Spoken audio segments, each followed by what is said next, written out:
We are going to be working on 140-pound watercolor paper today. I'm using extra white Artistico, 140-pound cold press. The important words for you, the new artist, to keep in mind is 140 pound. The other thing that you might want to keep in mind as a new artist is that I'm doing this on a block. And a block means all the edges of the pad, except for one little corner, is glued together. And that prevents the bending and wrinkling that sometimes we get when we're watercoloring. I am going to be using watercolor from the tube, but here's what. You don't need to do that. You could pull out a set of Crayolas and do this just fine. You could be using the pan watercolors. You could be using the liquid watercolors. You could be using powdered watercolors, sheet watercolors, however you choose to watercolor. Any of them are fine. I will tell you the colors I'm using exactly, but in watercolor, if you just use something that's very close to what I'm doing, you're still going to get a great result, especially on these very easy lessons. There's not a lot of pressure there for you guys at all, and I think that's super important when you're learning how to paint. The other thing that I do is for very beginning classes, I provide a traceable, and I will show you how to use it. A traceable is not cheating. In art in general, artists use transfer methods in their process, and even if you were to draw these yourselves, you would want to draw them on a piece of paper separate from your 140-pound watercolor paper and then transfer them on. That lets you do duplicates, and it also protects your expensive paper. So this is an actual traditional art technique, and you never need to feel bad about that. I say that because I've been teaching online art for a minute. This is a new channel for me, but I've been teaching online art for a minute, and beginners are often told that tracing is cheating. So I just want to let you know that traditionally in fine art terms, that's not accurate. I do recommend drawing. It's fun. I just don't think it should be the barrier to you painting. I feel like we're probably excited to be doing this today. I'm pretty excited to be doing this today. I think that's pretty good. So you know the paper. Let's talk about the brushes and other stuff over here. I have crazy fancy brushes. You don't have to have these. These are the wonderful Escoda brushes that have been upcycled by an artist named Jasper Stardust.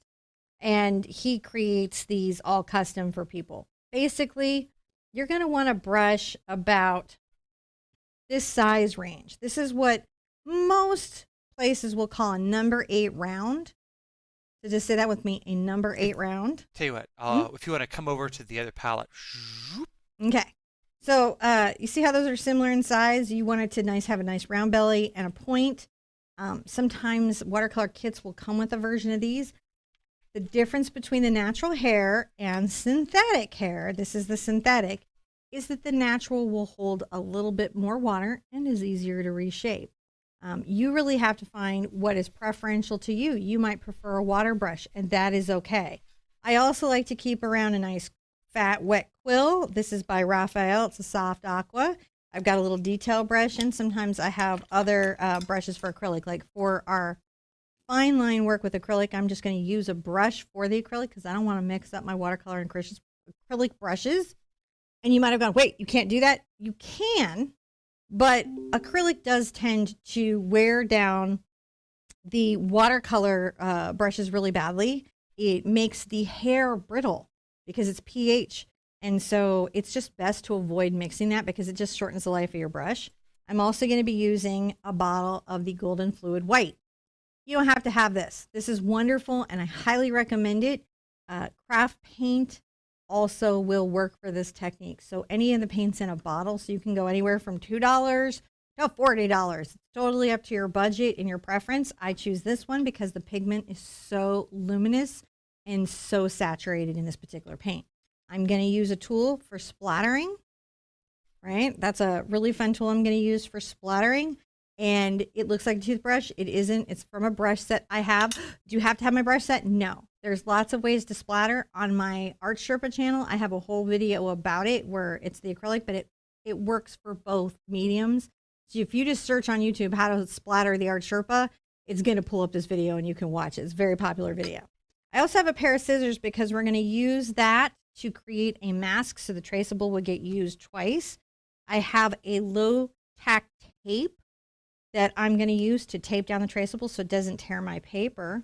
I used a pencil to create a graphite rubbing on the back of my traceable, right? So that is how I'm going to transfer the image onto the paper. And I have paper towels between my palette and my pad. And paper towels are, when I make my tip video of stuff beginners need to know, you need to know that you need a paper towel because that's how you control the water and paint on your brush and make sure that things are where you want them to be. When you're really new, please give yourself a learning curve to picking this medium up. Watercolor is beginner friendly and it is easy, but that's a very subjective experience kind of a word because it's like riding a bike. People can tell you it's easy, but when you first try to learn, you do get a couple bruises, right? It takes a minute to figure out how to stay upright. So give yourself the same patience you would if you were learning how to roller skate or ride a bike or ride a horse, or even really when we all learned to walk, we had to give ourselves patience. So try to extend yourself that same patience in the process. I'm going to sip my coffee because clearly I need more of that. So excited for a watercolor family. Let's open up our pad and put up our step 1. Let's see here if I can. That's right. Step 1, unicorns, plural. There's 2. I'm going to have to make another playlist. All right, so I'm going to use this low-tack tape. Low-tack tape or artist tape is nice because it doesn't damage the paper. The other thing to remember about low-tack tape is it is reusable. So you don't have to just use it this one time. I say this because sometimes specialty tapes can be very pricey and a little bit of a sticker shock. If you think of it like, oh, well, I can use it again and again, it's less so. Now I'm going to take a colored pencil and I'm going to draw over all the lines on this traceable. The colored pencil just lets me see where I've been. You could use a gel pen or even a jelly pen. And this method will work with your own drawings. So if you have a drawing pad and you work out the favorite drawing that you've ever done, you can turn that into a traceable. And once it's a traceable, you can practice many different watercolor ideas with it.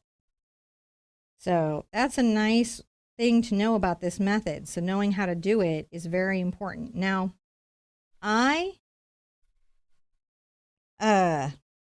was I going to say? Oh my goodness, I was going to say something funny and then my mind was just like, gosh, this is lovely today. I really enjoy tracing this. Everyone here is enjoying the unicorns.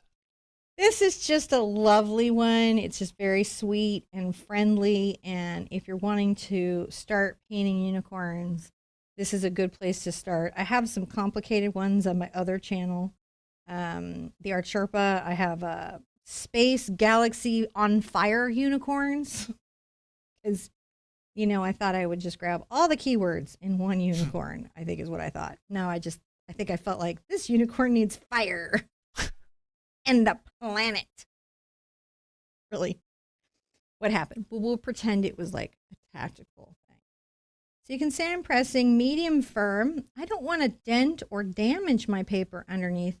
And one of the first things as an artist you need to learn is pressure, kinetic pressure from your arm through your hand into the paper or canvas. And what you're looking for is the exact right amount of pressure, not too hard and not too soft. In fact, we like to call that the Goldilocks zone. You want to find, whether it's a brush, pencil, any technique has a different Goldilocks zone, and you've got to really locate that for all of them. And people honestly don't start out having natural pressure usually. They usually press down too hard. It's just a natural thing. So if you look at it and you're like, wow, I made gullies. That's not a normal. A lot of people do it. It's important to paint the heavier paper, the 140 pound, because it helps prevent the wrinkling and the fragility of paper. Paper tends to really buckle when you wet it. The fibers expand at different rates. So the heavier paper can control that. I really do like Fabriano. They have economy and they have professional levels.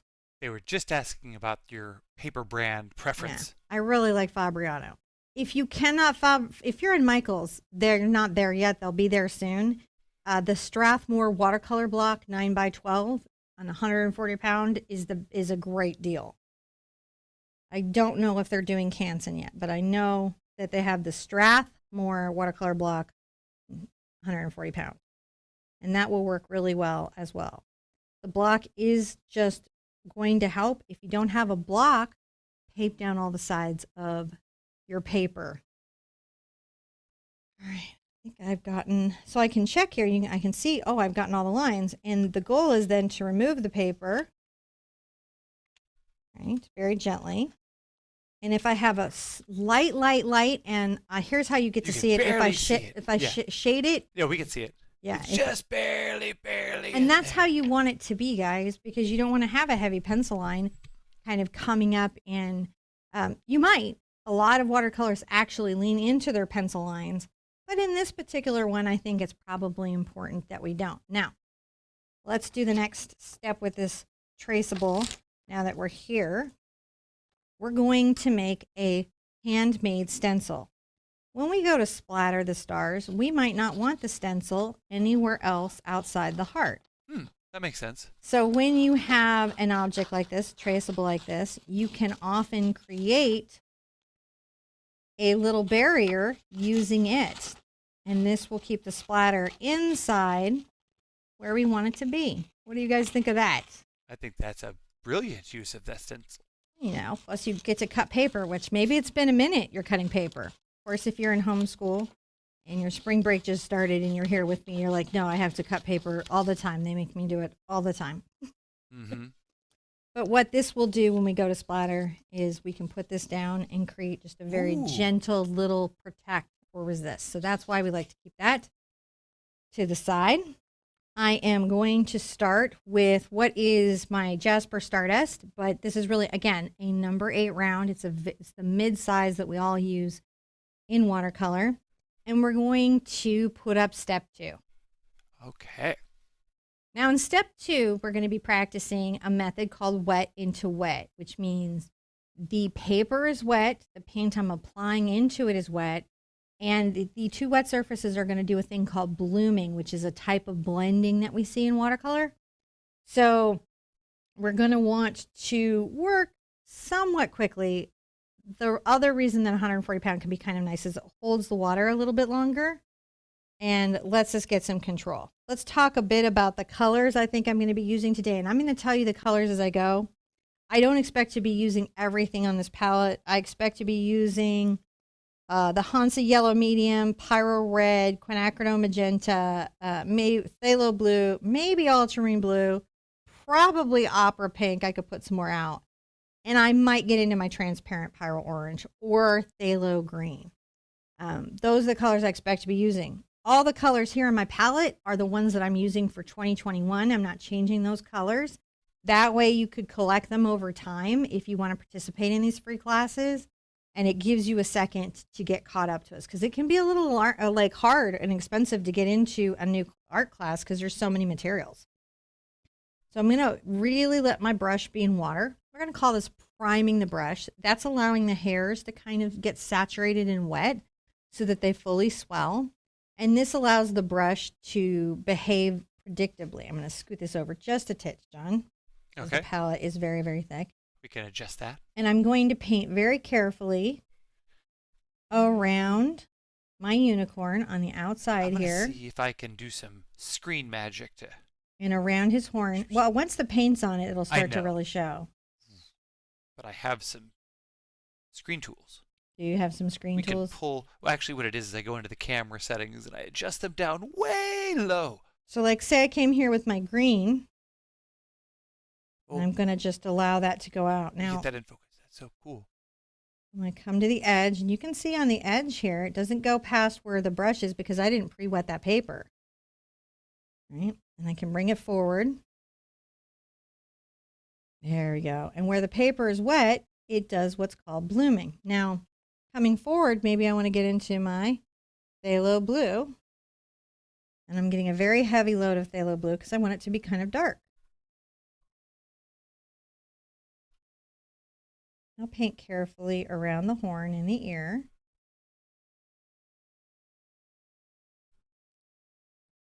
And carefully around this horn because I want it to remain light. Now I could have used Frisket, but on the one hoot classes We're probably not going to get into Frisk It because it's kind of an advanced technique. But if you're familiar with it and you think to yourself, oh, that's a place I'd want to use that, you absolutely could. Now I can even get into some ultramarine here, which is a different blue, as you'll quickly see, than Phthalo Blue, and kind of blend these two in together. And then what looks like the black on my palette is actually a color called Payne's Gray. You could use black though. And I'll let some of the Payne's Gray come from the corner, kind of up into the wet paint. See, I'm being a little precious. Precious means careful. Sometimes you want to be a little careful.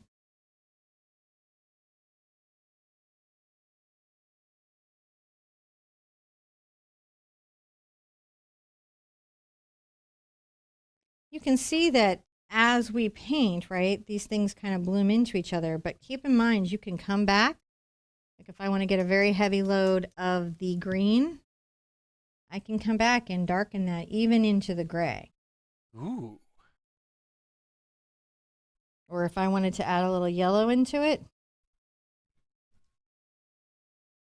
I can come in and put that in as well. So you've got some play with your space.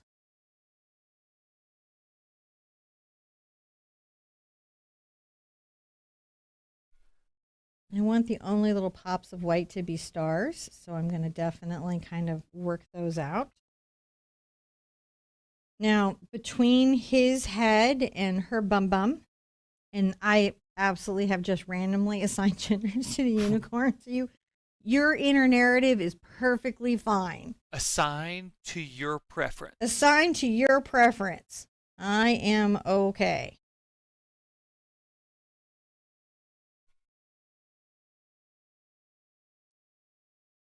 As I go here, I'm going to just definitely kind of pull that in. And then I want to make that a dark color, so maybe I'll come on the outside with my Payne's Gray, and you're going to see what's called blooming. That is where watercolor kind of blends and folds in. Oh. And it's one of my favorite things. Isn't that pretty? This is, I think, one of the #1 reasons that watercolor is relaxing. If I really take my brush over the paint, I can keep loading. Now remember, with watercolor, even like if you get the tube watercolor, when it dries, it's still good. You just reactivate it with water on your palette. It's always good. So sometimes the prices of the paints and the little pans or tubes can seem exorbitant until you realize a tiny little tube lasts for months and months and months and months and months. But how could you know that if you didn't already know? I kind of like this outward little gray area, and I'll come in on the middle. I'm going to come in with a pretty heavy load of blue, my Phthalo Blue. Phthalo Blue is the blue that's a little more like a turquoise sky, and ultramarine is more like a cool winter sky, I think. Even though ultramarine blue has a bias of more red than phthalo. Phthalo is biased green.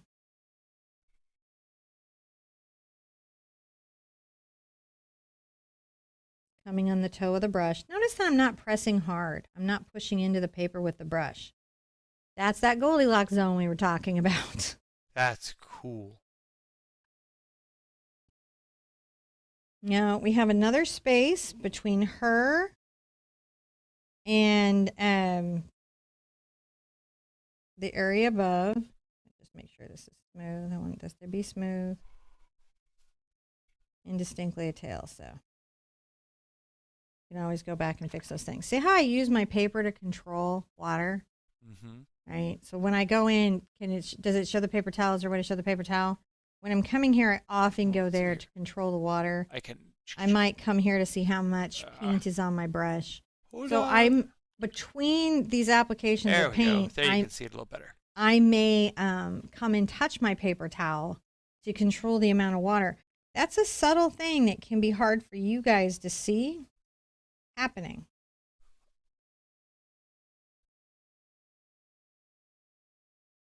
And come around here. She's got a bit of a little forelock, so I want to leave that to paint in.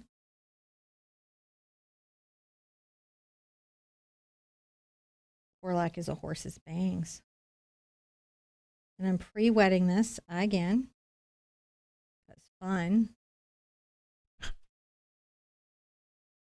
Now, one of the nice things is that she's very purple and he's very blue and green.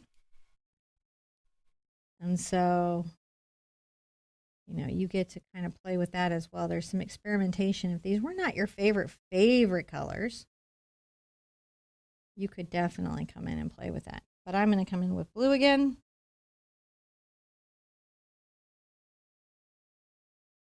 Look at that go.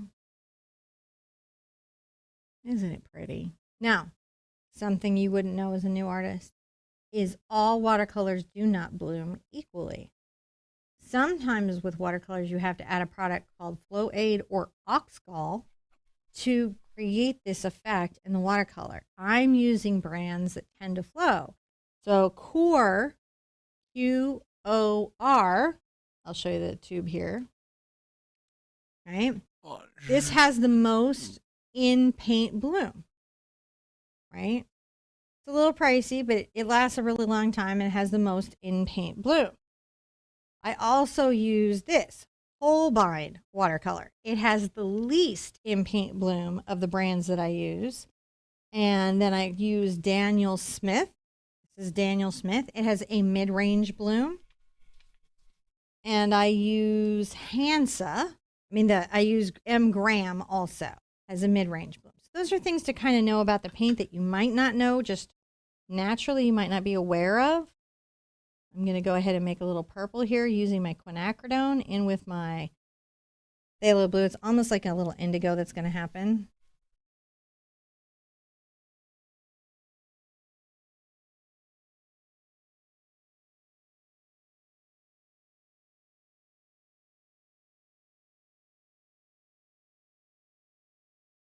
I'll let these all have their moment. So when you do phthalo blue and quinacridone, you get more of an indigo. If you want it to be more of a bright purple, you would want to go with the ultramarine. Or you could just buy purple paint because they sell it. You don't enjoy mixing. I do, though. The number one thing that we do with watercolors is we do a thing called swatching. Mm-hmm. And that tests all the colors that our watercolors are and what they make. And that lets us know as artists what colors we might want to be using. How are we doing? Really good. Let's take an overhead look and see where we're at as we fill out our Oh, isn't that looking spacey? Let me adjust that over again. So things that I'm doing that are helping it look spacey. I'm allowing the paint to find space on the paper and in the water. What do I mean by that? You'll notice that I allowed things to kind of flow and ebb and work together and bloom together in that wet and wet space. And that's what's creating these random space nebula feeling effects. That's really the easiest way to do that in watercolor. I'm going to go ahead and give my brush a vigorous shake or rinse in the water. I'm going to come up here to this sort of outer edge.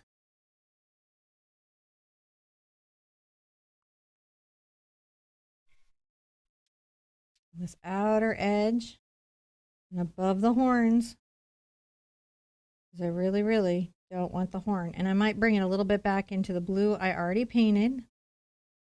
That will help lift that blue and blend it into what's over here. And if I take out a little ultramarine blue and a little bit of my quinacridone, you can see I go right into the purple, don't I?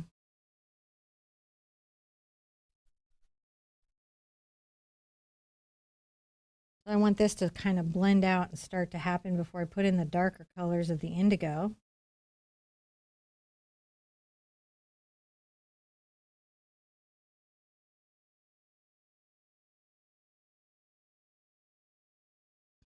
I want it to be a little more red. I come back in with my magenta.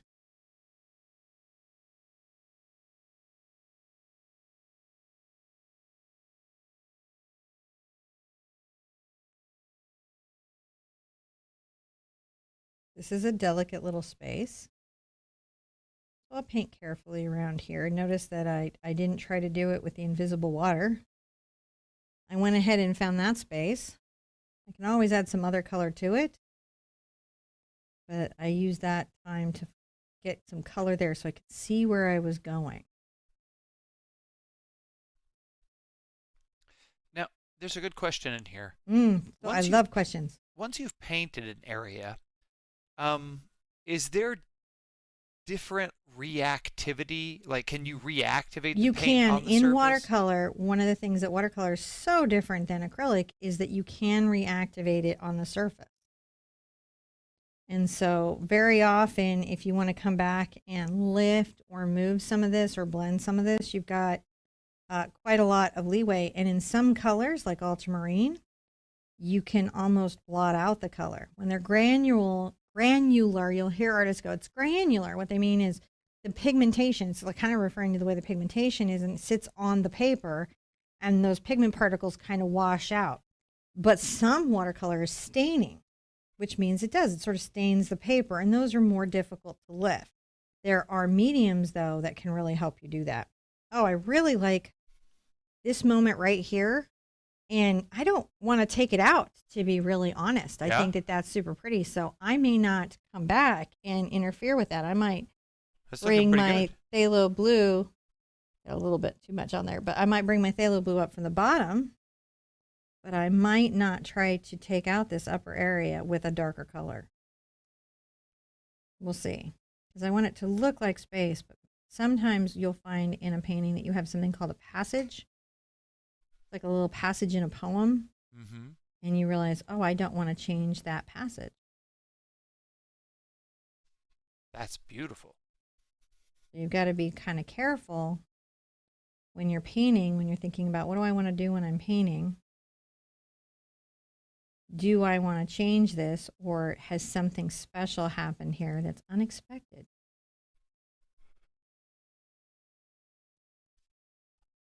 And I think some of this is special and unexpected, so I'm kind of inclined to be very careful with it.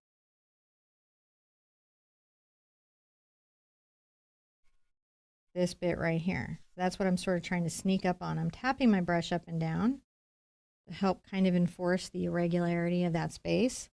And then if I want to go into my Payne's gray over here, I can always come up from the bottom and add that there. And it continues to bloom. It's going to continue to bloom. Right? And so allowing the room to rest and find itself is important. Because if I were to work it too quickly, I wouldn't even be able to see that moment had happened.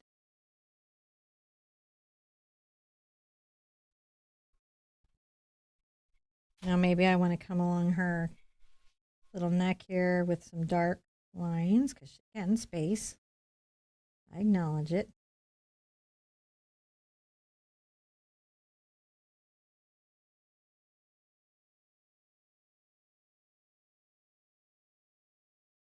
Just be gentle.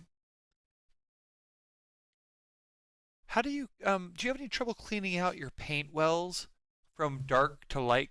Like if you're going to put, like you got a blue and you want to put a yellow in it, does it stain out, or does it? Stain, no, but I use a porcelain palette. So mine's a little bit of a, it's a little bit of a bougie porcelain palette. It's the Tom Lynch palette, and I do like it. It's got these little holes to hold brushes. I think I have a brush that would fit in there somewhere.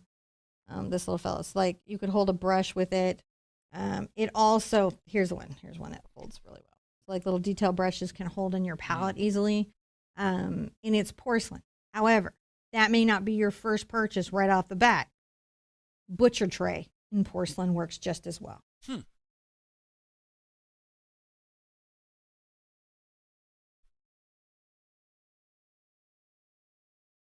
tap along his horn to make sure that we're good.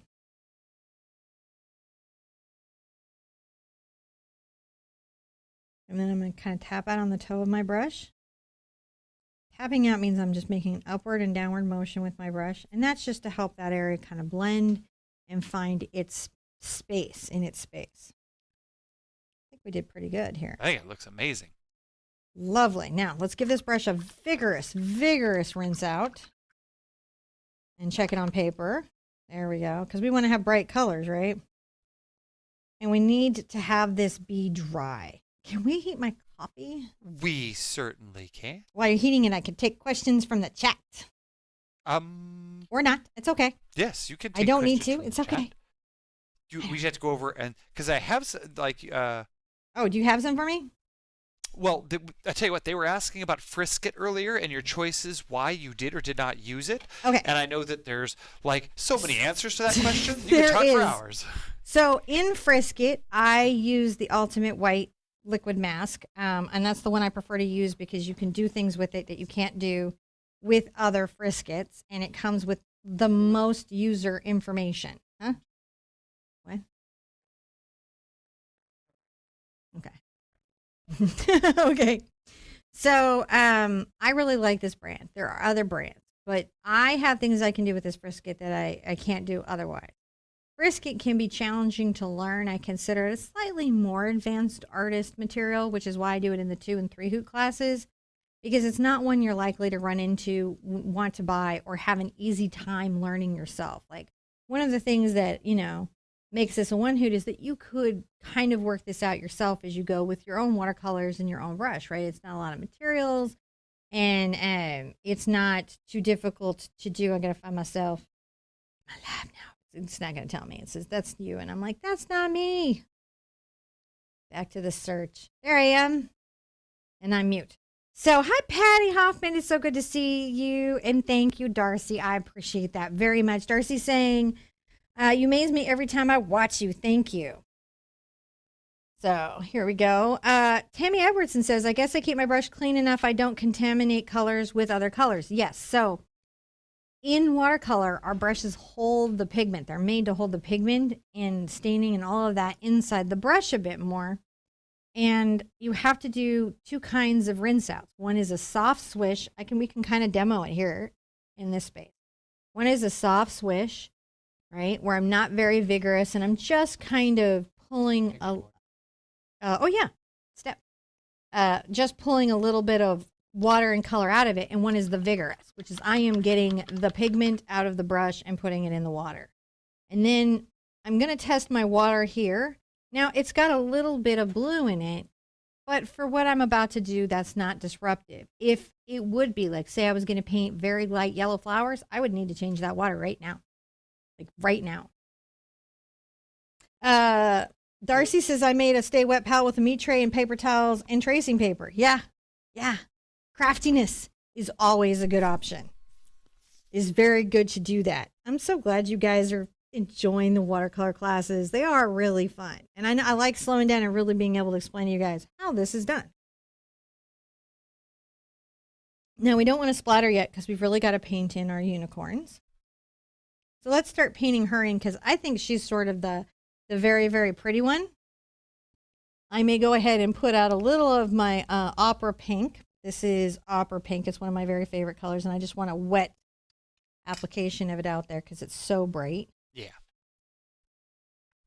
There you go. You wouldn't need very much. And again, all this watercolor, even these washed out ones, these ones that I've wetted out, they're good tomorrow.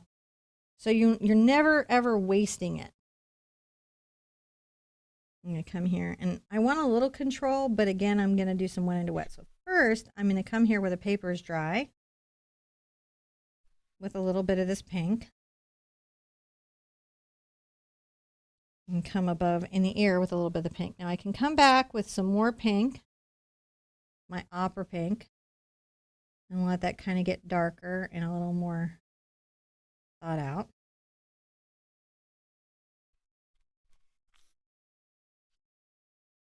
Coming down the head. I'll go ahead and paint around the eye a little bit. It's a pretty dark color in the eye, so you've really got some leeway in there. Mm. Same with the nose. Paint up the soft muzzle. I won't do the hair until a little bit later because if you'll notice, the hair doesn't bloom into the colors in the face. you can look at what the watercolor is doing sometimes to tell if it was a wet into wet process or if it was done next to a dry area. So we can tell that the face was all painted in a wet into wet process. And I'm going to get just a nice heavy bit of this color now, which is the opera pink. Now we're going to start to see why. Come along the bottom. Maybe a bit under the face.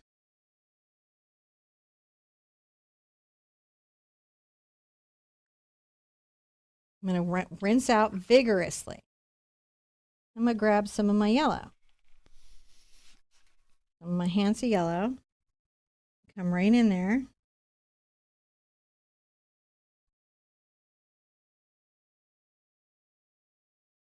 And put a little bit of that some places, maybe up on the ear. Tap down. Isn't it fun to watch the paint kind of find its way through? Really is. I very much enjoy doing that. You've also got some quinacridone, which you can see is a much deeper pink than the opera.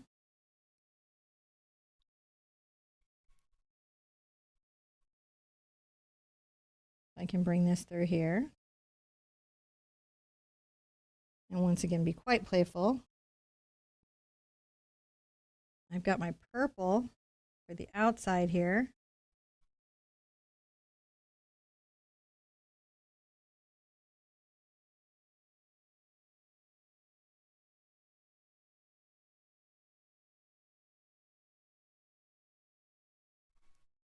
Maybe come along there with a little bit of the blue.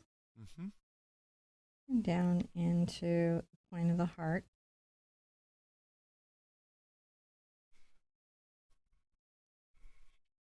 Talk a little bit about the inside of that ear.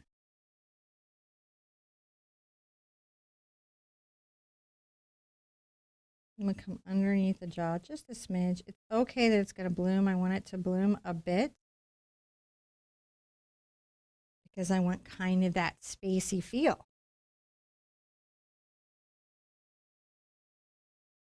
I can also do a little work right now on the horn, so I'm going to take my opera pink, I think.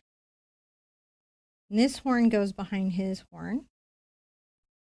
So we have to make sure that we stop our pink where that would happen. And it gives us our object placement in the canvas, doesn't it? Sandy was asking about horns are. So she was saying, what does fugitive mean?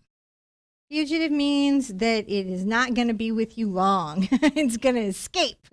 So whenever you see something referred to as a fugitive color, it means it will fade in a very short amount of time. Some colors are considered archival, in other words, very long-lasting. The most long-lasting is ochre. That's our first color that we've been using since we were painting on caves.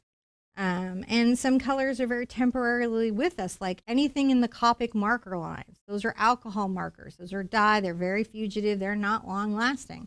So when you see those terms, that's just the company trying to let artists know how long they can expect the color to last for. That's really important if you're selling your artwork to collectors. Very important if you're selling to collectors. Because collectors really don't want to buy from you and then have the painting fade in a half minute. I'm just adding a little bit of blue there. Just feeling it. I also might one of my colors that I really love is my transparent Pyrrole orange. You know what I forgot to do? Let's put a step up. Oh, did you? I did. We're in the middle of step 3. So I'm going to go ahead and put it up here. We'll timestamp it correctly. I'm sure that the team will be able to fix where it goes, but I just want to make sure that we don't forget that we're in step 3 right now. Painting her. Just wanted to add a little bit of transparent Pyrrole orange because it's such a wonderful color. Now I'm going to come here and do the little back part here.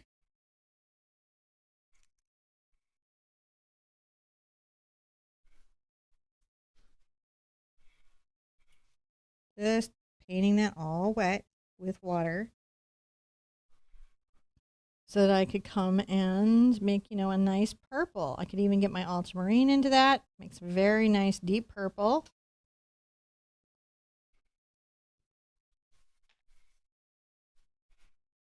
If you bought the oxazine purple, you could have an even darker purple. If purple is like your favorite color, you may want to buy some of the neat purple colors.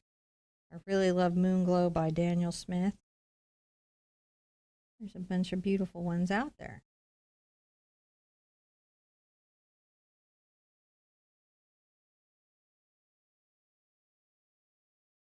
That's fairly nice. That's pretty, but I'm going to come get some of my Phthalo Blue and kind of let some of that bloom and work into the purple.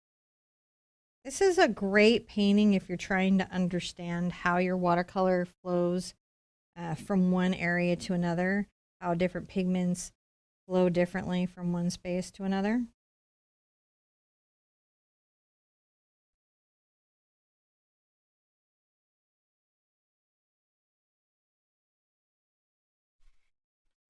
Wow. If I put any more in there, it will definitely take over the whole purple. And I do want some purple to be kind of like remaining. I can define little spaces a little bit. I got a little play, a little leeway. If this is dry, then I can do some fun stuff. Like I can come into her mane, grab some of my yellow.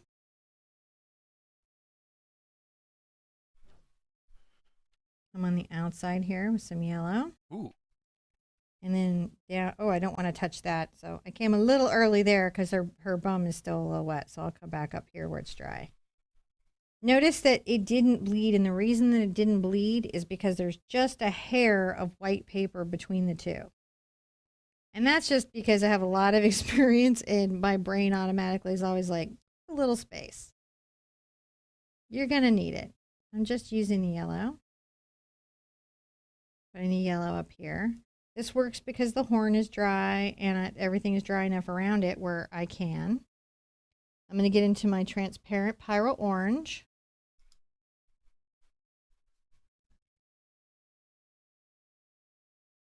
And I'm going to flick some little hairs coming out.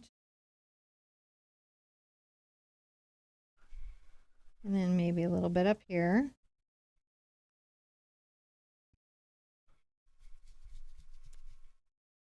I think I don't want to, I might do the dark again, but I'd like to do this little bit here because I think this will be pretty. And then, you know, we can get into our Pyrrole Red, which is the same as like a Ferrari red, right? Mm. Pyrrole Red is a very red, so I'll get a very red on there. Come up to the top. This is almost like a fiery space, isn't it?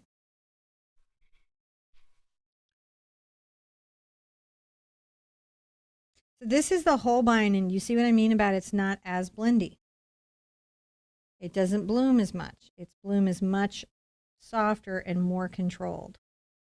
This is, in my experience, what this is about is that Japanese watercolors, this is a Japanese company, tend to like a tighter or more controlled watercolor. A watercolor that doesn't travel as far in water because they do types of art where a single brush stroke has a lot of expression, and that work only can happen if you have a lot of control over your watercolor.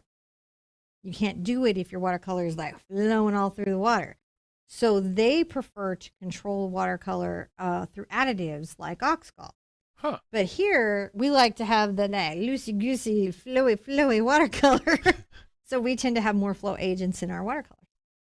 Doesn't really mean one is good or bad. It just means they have different temperaments. And that's important to know. Now, is this we're still on the same girl, on the same step? Or is this a step? Well, we haven't finished her, but okay. Let's give it a step because this was a good journey and I got to finish the mane. Yeah? Yeah. All right. We're going to finish the mane and horse. We're going to come from here and kind of finish her out in her basic painting. Because we forgot a step and that will let us. But we got time step. So what we do is we create a time stamping catalog of this with chapters marked. That goes in the comments and that also goes in the description. And that lets you find your spot again on the play bar. We'll timestamp and label what it was and when it happened. So you can get back to your spot again real easy. All right. So in this one, let's continue to work out the flow here and finish the horse out on the right. Let me come here and get everything wet.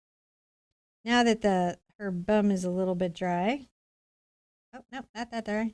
But it's okay. It really is because it's dry enough. Dry enough. Enough. Dry enough.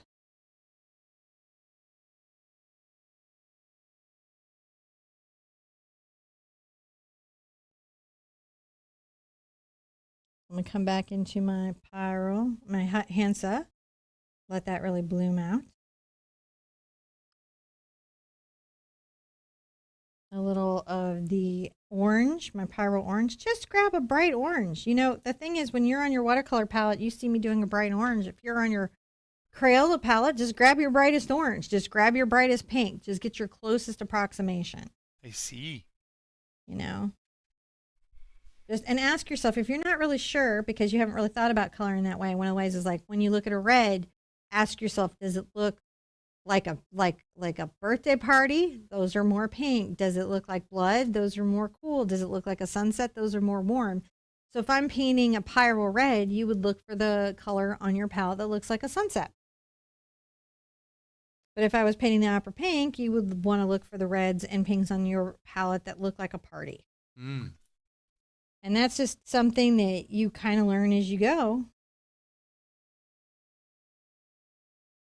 I'm going to go ahead and get into my quinacridone here.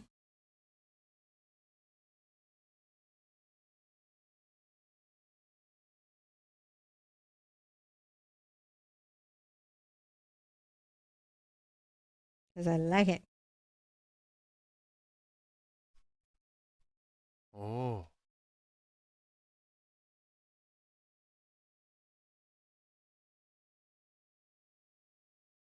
And maybe take a little of my Payne's Gray and some of my Phthalo Blue. Kind of come from the bottom, and this will make a spacey purple.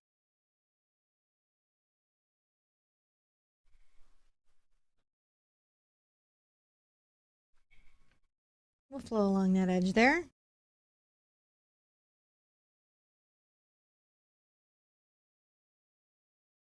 A bit under the mouth.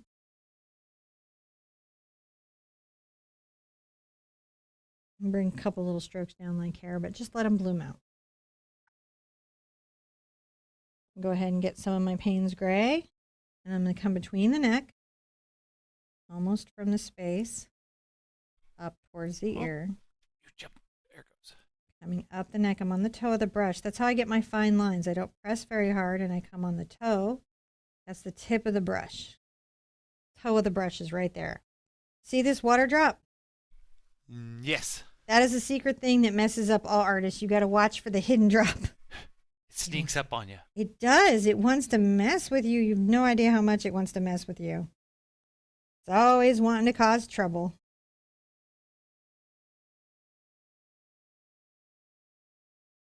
And coming on the little edge here, just making a nice sort of little space. Making a nice edge. Now, tail. Go ahead and get a little quinacridone and Pyrrole Red together, which does make one of my very favorite colors. In my acrylic class, it's when I mix Quinacridone Magenta and Cad Red Medium. But in watercolor, I like to use Pyrrole Red instead of Cadmium Red. Gives you that very distinctive kind of tomato pink that we all like. That's looking pretty good. I'm going to come here and I'm going to take my Payne's Gray and I'm going to try to get the finest point on my brush that I can.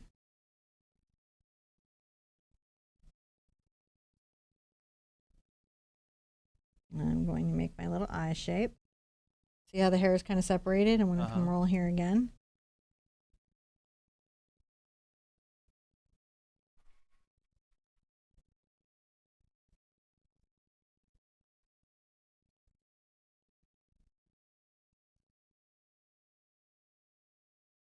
And then let's put a little bit of a line up there. Ooh. Right, so we have that little upper fancy, line. Fancy, fancy. Fancy, fancy.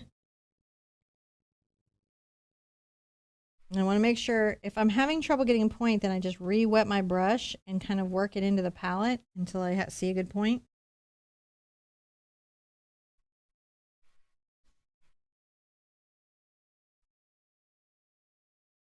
Oops, there, got a little bit away from me. That's okay.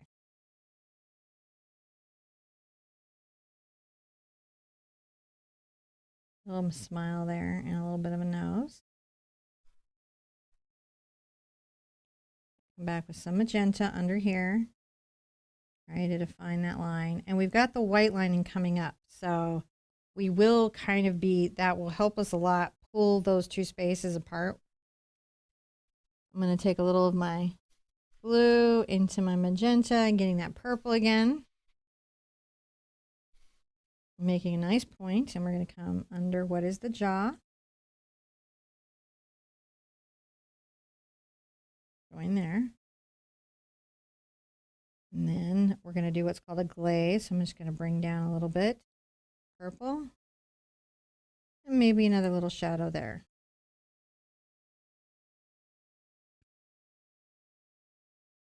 Maybe a little bit of purple in there.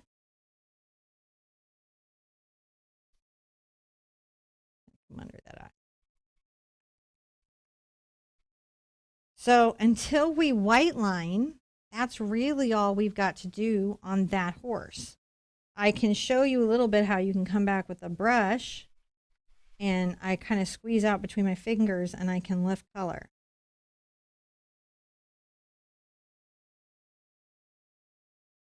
Can you see how I can lift that color? Mm-hmm. That is another one of the unique properties that we kind of get in watercolor, is your ability to lift it. So you don't have to feel like, oh, I'm a little bit worried. Now I'm going to come here and I'm going to do his face. All of this is dry enough and we'll pre-wet.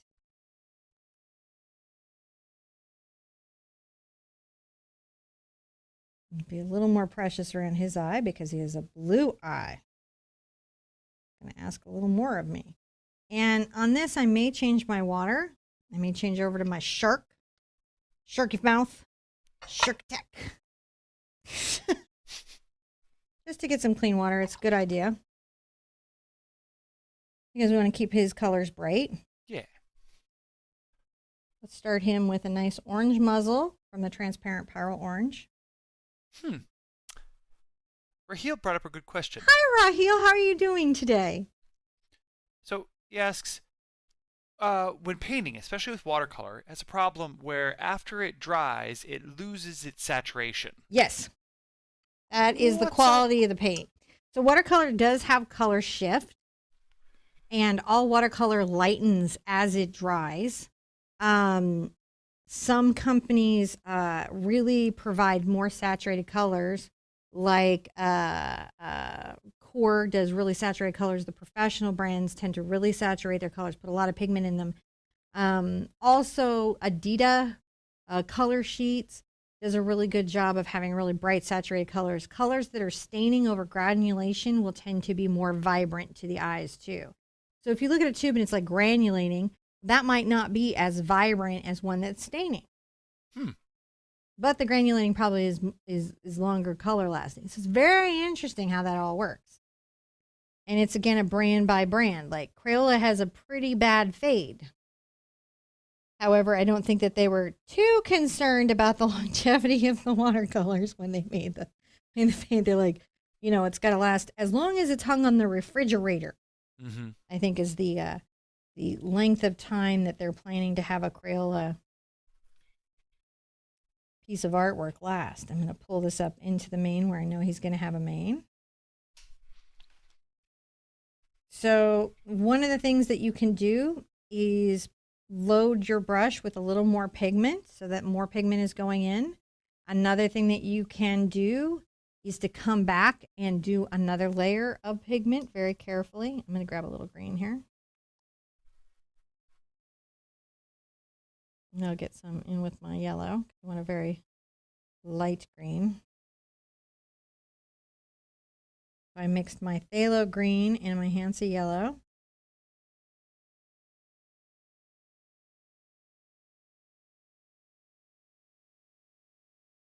I need to leave the eye because the eye is blue. Mm-hmm.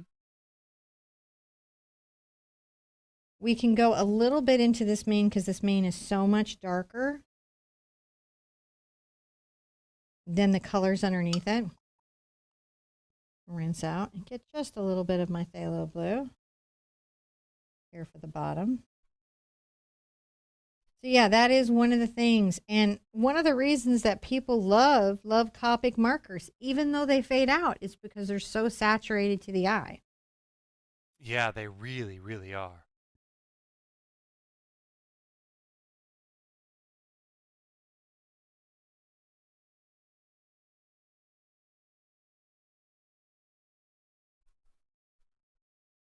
And come along there. Another thing I can do is rinse out, and I want a pretty light version of this. And I'm going to come do the horn right now. Mm-hmm. Pretty light version.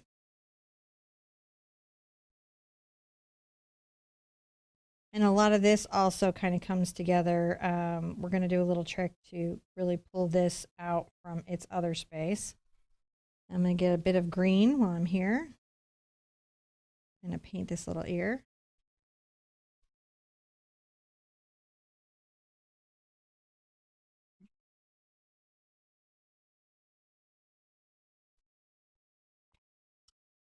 That's looking fairly good. Now, I'm going to call this a step because we really need things to dry before we do the next part. So we'll take a picture of this. If I have to, I'll dry with a hairdryer just to accelerate the drying before we do the next part. I tell you what, I'll put up a step. You can tell them what's next. Okay. So what we're going to be doing next is making sure this is all dry and painting in the mane and some of the hard detailing around the horns so that they stand out against their background. After we do that, we're going to white line the horses, which is kind of what it sounds like. We're going to take acrylic paint. You could use gouache. You could use a jelly roll pen. And we're going to kind of create little details around the unicorn using that. And then the last step is going to be doing the splatter technique to create stars in the sky. So, and I'm trying to just kind of, I'm trying to go through this in sort of a very chill pacing and not so fast that you can't see it, because you can really go through watercolors very quickly. Like you could do this painting very quickly. So I kind of wanted to slow down and teach the painting maybe a little slower. All right, so let's dry it just to make sure. Okay. Normally, don't dry your watercolors with a hairdryer because you want it to really just sink into the paper and settle and be its own thing. Yeah, so what she's talking about is they often call it, I think, resting, when you let your watercolor rest. And what that means is that the little pigments continue to move out through the surface, oftentimes using capillary action, meaning the water kind of crawls through the little fibers, spreading the pigment further and further. That's okay. It fell under my feet. But that natural spreading and capillary action of that pigment is what you're waiting for. So nice. I just went way under my feet under there. I'm so sorry. We got to teach Twix to fetch those. You're like, Twix, fetch. Thank you. I just need this later for the splatter. All right. And there's another thing we can do too. Like there's a glazing you can do around these guys to also help them pop out. But let's really kind of come here. And we'll start with our blue.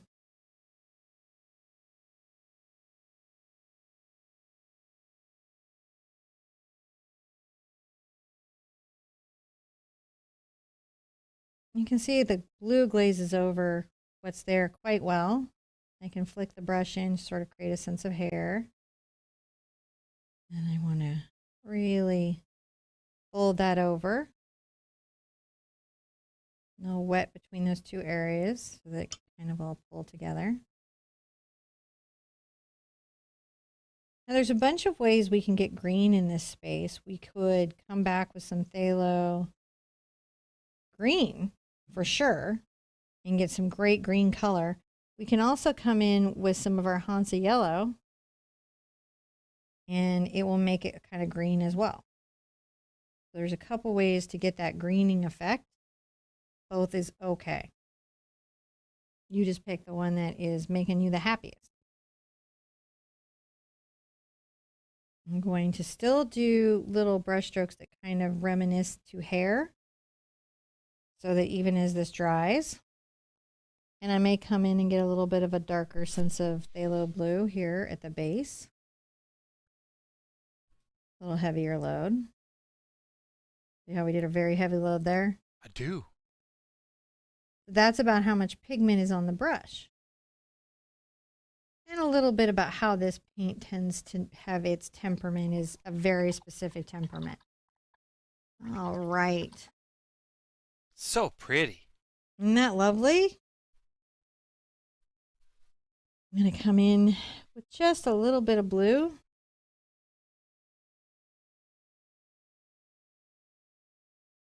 I really need this to be on the toe of the brush, so I'm going to have to roll it, make sure my toe is nice.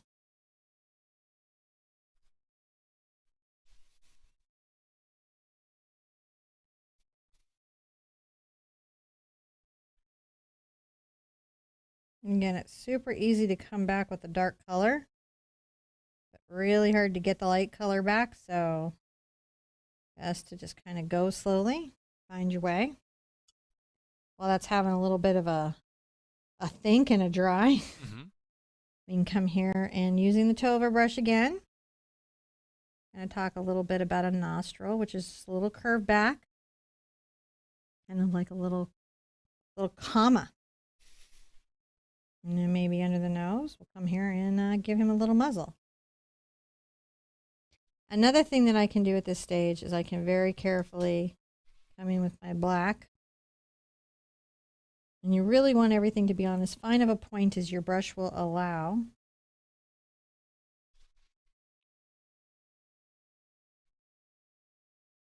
And kind of come line a little bit, even before the white lining, little zones with this dark color. And create their own little space.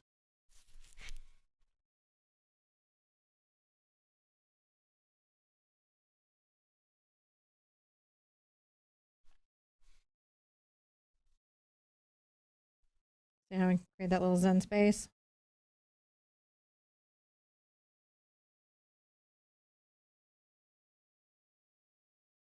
I can come along his horn.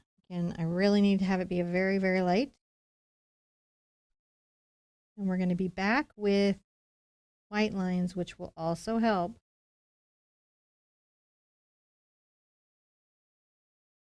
That this will begin to pull his horn out as separate from hers.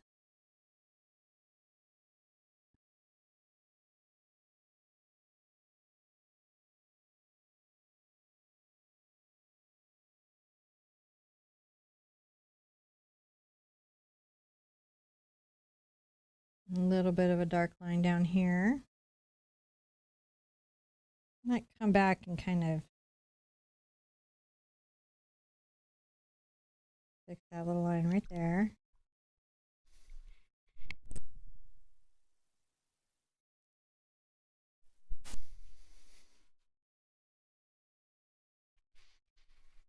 Sometimes when we're painting, it's both the dark lines and the light lines that kind of create a little sense of scale and space.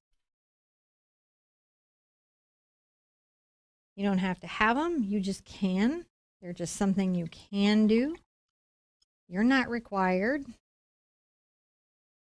But after this, it's white lining, so let's dry it, and then we'll go on to the white lining step. All right. Which I think means we're going to have a step, so I'll have it ready for you. Okay, so if you guys don't forget, let's see here, I'm sure I got a button for it. Where's my button for it? Button! Don't forget to subscribe, wherever you're at, whatever channel, whatever place, whatever time, whatever zone. Click the subscribe. Click the subscribe button, so you know. You're subscribing, I'll leave this up for you. All right, I'm going to put out my white acrylic. Right, you take a picture. Subscribe. We are going to be doing at least weekly classes of watercolors, but I'm also going to start throwing up tips over here, techniques, tricks, things that you need to know as a beginner, product recommendations, those types of very helpful things. We're going to be doing watercolor on Wednesdays, even through acrylic April. we're using the same colors for the year and the products which get listed. We have a blog all about this watercolor class. So you can go follow that blog. And you can buy those materials over time. You can also use what you have. We try to keep this be very flexible. This is good for everybody from homeschooling, just wanting to learn how to watercolor, to wanting to learn more about specialty mediums and products. So this is going to be the focus space for that. Focus space. Focus space. Focus, focus, focus. I'm going to take my acrylic brush. This is the Art Sherpa 3.0. You could do a 1. You could do a monogram liner. Just want something that's going to give you fine lines. And I put out my acrylic paint, my fluid paint. Now, this is the golden fluid paint, right? But if you think about it, for the body of the paint, that's the thickness, the viscosity. All the bottles are kind of soft body. So you can use craft paint.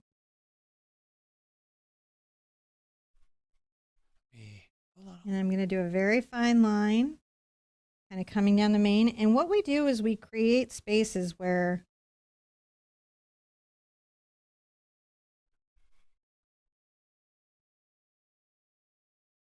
you got those little fine lines and they help define what's going on.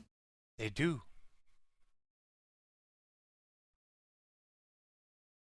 I'm dipping in and I will just pick little spots like the front of this little ear.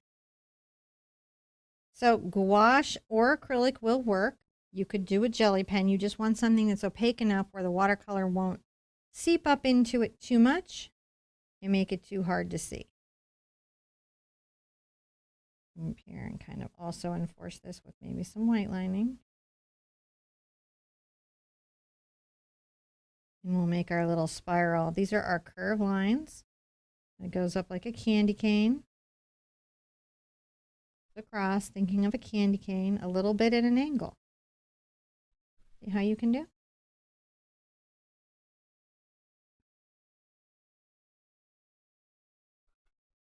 And one fun thing I can do is I can help also come in and help find the flow of the hair. Yeah. That happens.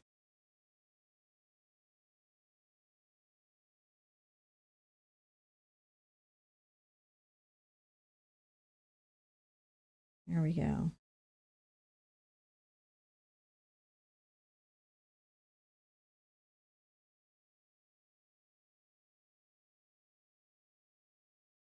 Be a little playful with our brush strokes.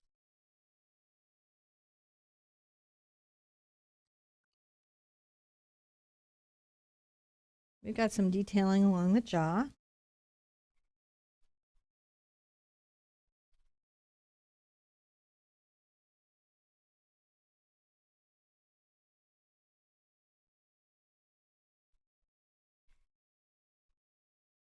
Now, could you tint your white lining?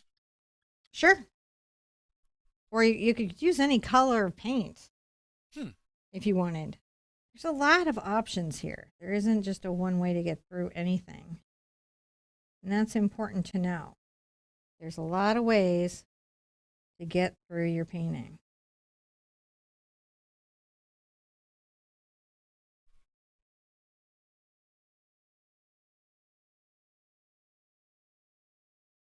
Might get up into my eye before I go down into the main.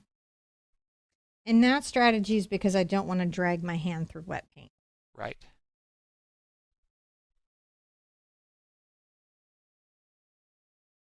That white lining on the eye really kind of pulls that together. It does.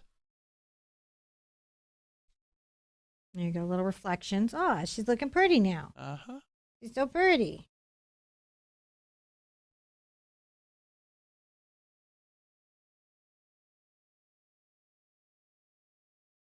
And I'm just loading up and painting it out, kind of catching the flow of the mane.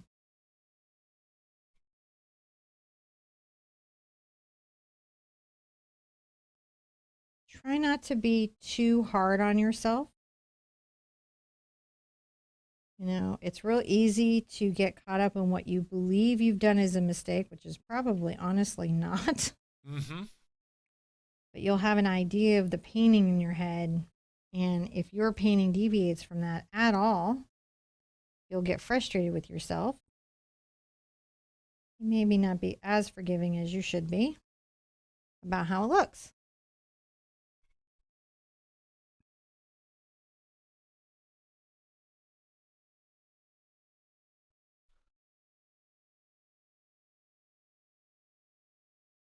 Keep in mind, every painting has its own personality every time you do it.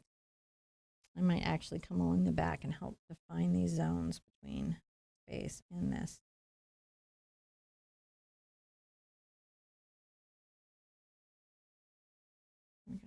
Just like to have that defined a little more. Now, we have the area around the eye that I'm going to come back and get. Yeah. I'm going to take my brush and my black paint. My brush has started to dry out, so the hairs have started to go like all wonky-y. I need to really get it wet to pull it back together.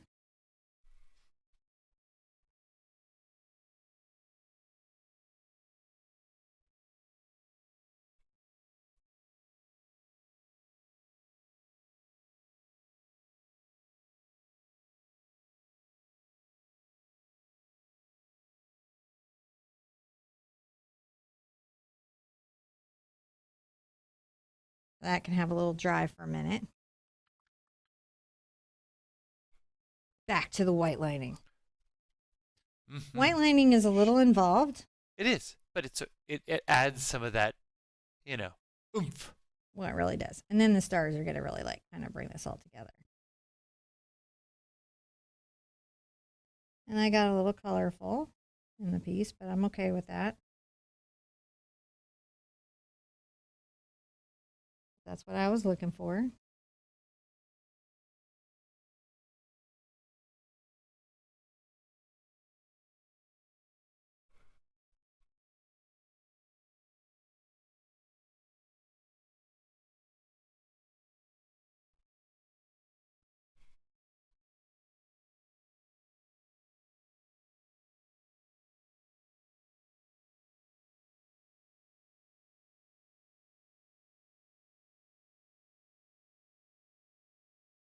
And just along the mane. We're still letting the white dry, the black dry there. Mm-hmm. Adding little lines that kind of speak to the flow of the mane and the structure of the face. These are very simple little unicorns, though. So, you know, be chill with yourself when you're doing them. They're very chill little unicorns.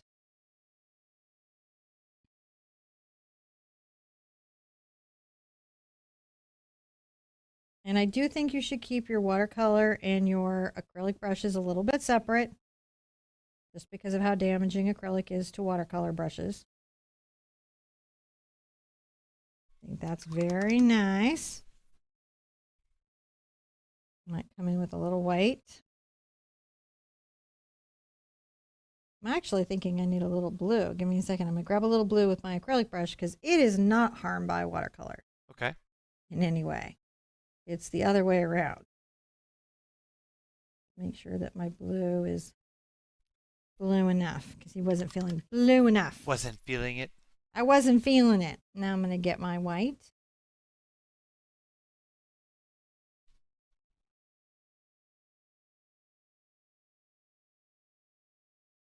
There we go. That's okay. super. Next step is the splatter. So we'll put up a step and then we'll show you the splatter and that's when it's going to go. Ew, so pretty. I like this. Fun day. This is a fun day. Next week we have a couple little weird, fun, kind of whimsical, chill landscapes using similar techniques. Same colors, similar techniques, helping build on those skills. And we're going to get one of the Princeton round blenders involved. And I'll show you how to make a cool tree effect. And I'll show you how to make two worlds with unzippering. So let's put our kind of protector out. Your mask, if you were in Photoshop. Right. If I want to protect all my paper, I just put things over it to protect it. And this is where the term mask came from. This is where the term mask came from. I'm going to put out a little more acrylic paint. On the porcelain palettes, like once it's dry, I can get it up with a palette knife, so it's just not a problem. I'm going to use my splatter tool, which is this one right here. I'm not going to get it wet. I'm going to just tap it into the paint. All right, just make sure it's dispersed.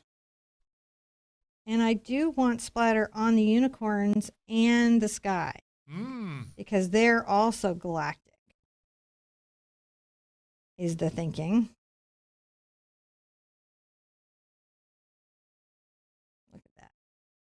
is so starry. Mm-hmm. There you go. They're very starry. You can rinse that out. Your hands will be super dirty. Why not? And then you take the mask away, and remember to try not to do this technique where you have a super precious stuff that should not be splattered with paint. If you do get acrylic paint anywhere you don't want it, it removes with rubbing alcohol. 70% will work, 91% makes it easier. Let's sign it. I'll get my littlest brush here. My 3/0 Art Sherpa.